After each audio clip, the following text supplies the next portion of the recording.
The Mysterious Old Man and the Forgotten Train Station. Nobody knew why the old train station was still standing. For 20 years, no train had stopped there. The old wooden benches were covered with dust. The rusty clock on the wall had stopped at exactly 11:11. People in the town called it the Forgotten Station. Some said it was haunted. Some said strange things happened there after midnight. But nobody really knew the truth. Until one rainy evening, a young man named Daniel decided to find out.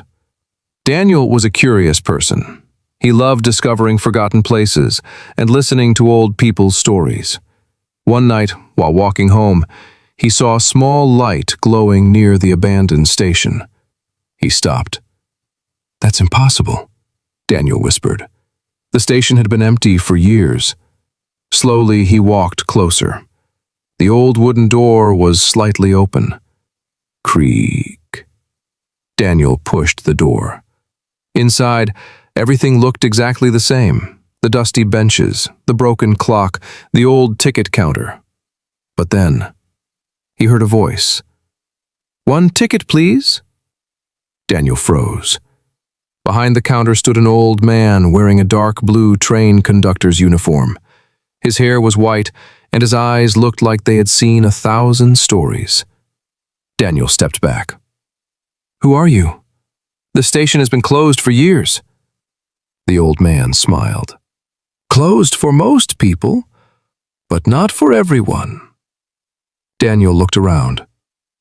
"Where's the train?" The old conductor looked at the clock. "Almost time."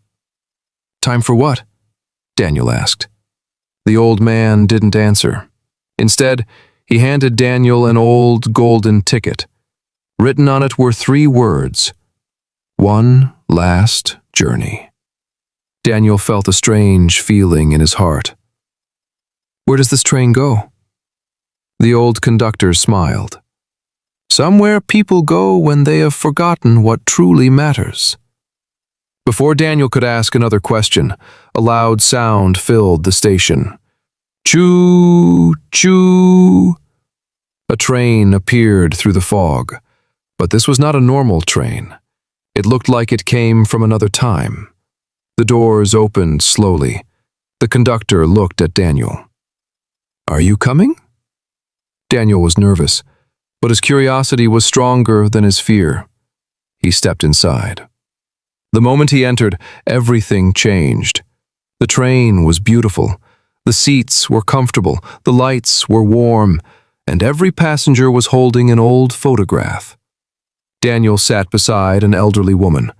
She looked at her photo and smiled. "What are you looking at?" Daniel asked. The woman replied, "The happiest moment of my life." Daniel looked around.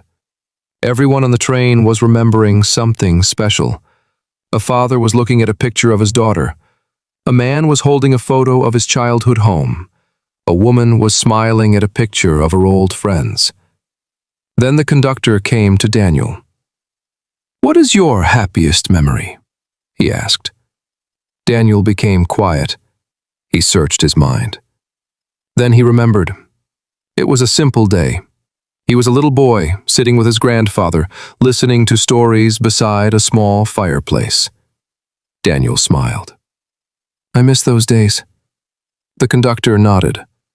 "Sometimes people spend their whole lives chasing the future and forget the beautiful moments they already had." Suddenly, the train slowed down. The conductor opened the door.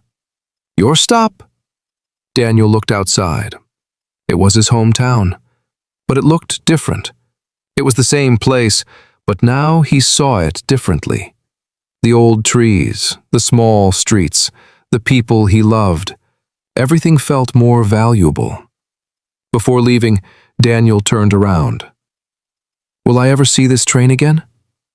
The old conductor smiled. "Everyone finds this train once, when they need to remember what is important." Daniel stepped off the train. The doors closed. The train disappeared into the fog. The next morning, Daniel returned to the station. But something was different. The station was empty again. The clock was still broken, and there was no sign of the mysterious conductor. Only one thing remained: a golden ticket on the old wooden bench. Daniel picked it up. On the back there was a message: "Life is not measured by how many things we collect, but by how many beautiful moments we remember." Years later, people still told stories about the forgotten station. Some believed it was magic. Some believed it was just a legend. But Daniel knew the truth. Because sometimes the most mysterious journeys are not the ones that take us somewhere new. They are the ones that help us find what we lost inside ourselves.